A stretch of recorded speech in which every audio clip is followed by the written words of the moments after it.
you, Senator Paul. One of the things I agreed with candidate Barack Obama on was that he said in an interview with the Boston paper, we shouldn't go to war without congressional authorization unless under imminent attack. I had the chance to ask him about this after the administration chose to launch attacks on Libya. And he said, well, I said unless under imminent attack, and Benghazi was under imminent attack. And I said, really? You were talking about imminent attack of a foreign city, not the United States? I think nobody interprets the idea of a president going to war unless under imminent attack to be anything other than a U.S. city or a U.S. interest at the very least. So I was shocked by that. What was your position in the Obama administration about the Obama administration's decision to go to war in Libya? Ms. Sherman. Thank you, Senator, for the question. These decisions, as you know, are incredibly difficult to make. And when Libya began, I was the Undersecretary for Political Affairs. And I think that most people thought that we were providing support to Europe for a humanitarian intervention. It turned out to be quite something different. I am glad that today, some years later, we are now potentially facing elections in Libya, that Libya is getting back, perhaps, hopefully, fingers crossed, to a better place for Libyan people. I will be the first to say, and I think President Obama has said so in his own memoir, that we did not have a full understanding. We've learned from this that Gaddafi had not built any institutions. He had not created any government. So when Gaddafi disappeared in Libya, there was nothing. There was absolutely nothing except the potential for a civil war and for an ongoing conflict. So I think we have to be very careful. I appreciate the understanding. In retrospect, it may not have been the best activity, but one of the lessons we might learn from Iraq also, is that regime change doesn't work, that Thomas Jefferson isn't waiting in the wings, and American-style democracy is not going to blossom, and when we get rid of a tyrant, maybe you get another tyrant.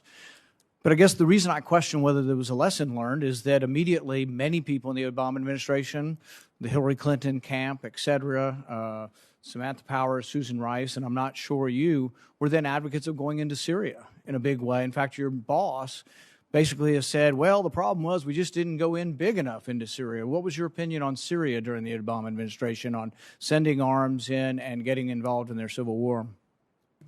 Thank you, Senator. I want to correct the record a minute. As I was thinking about this, I was not actually in the government at the time of the Libya decision. The reason it's so much in my mind is I was on the Defense Policy Board at the time, and we had a big discussion about Libya, and the policy board believed we should not create a no-fly zone in Libya. We should not help out. We had breakfast with Secretary Gates. On a Wednesday morning, he said, we are absolutely not going to do this, and on Thursday we did it. So that's why it's very fresh in my mind, but I was not in government at the time. On Syria, I was very torn.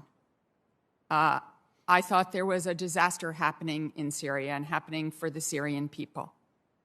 President Obama was very cautious because he understood that this was a slippery slope, that the American people were tired of war in the Middle East.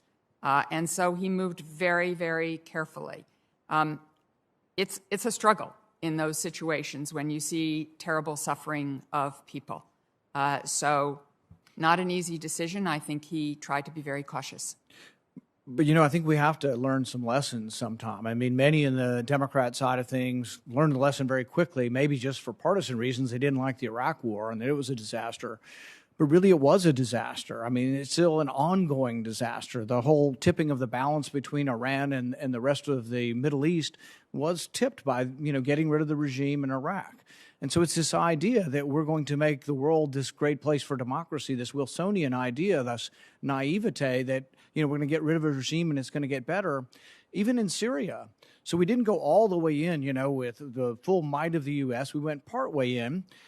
But you could argue that had we not gotten involved and had we discouraged the other Arab nations from getting involved, that it would have still been a disaster, but maybe 10,000 people die instead of 500,000 people. So I think the misguided notion that we helped anybody in Syria it'd be easy to argue the evidence shows that 500,000 people died and millions of people are dislocated because we did the half-ass approach to it. We went halfway in there. And so then Blinken's response and conclusion is we should have gone all the way in there.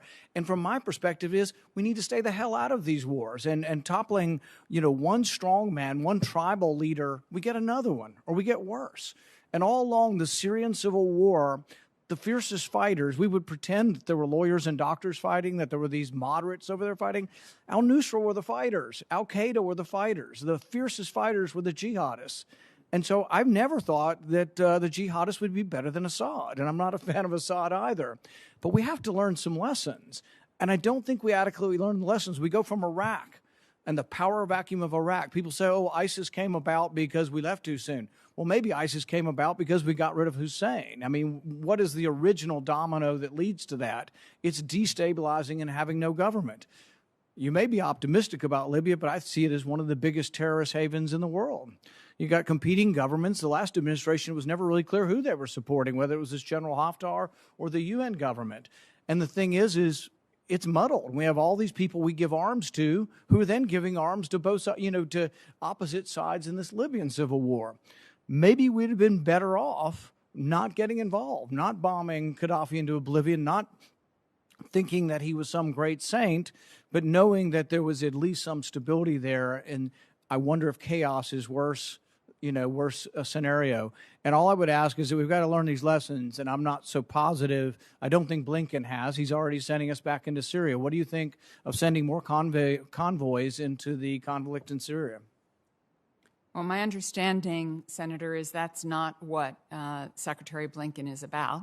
What he is about is looking at what our interests are regarding ISIS and a de-ISIS campaign, and to make sure that we have a very small footprint and an appropriate one that is only in our interests. But I do appreciate, Senator, the issues you raise.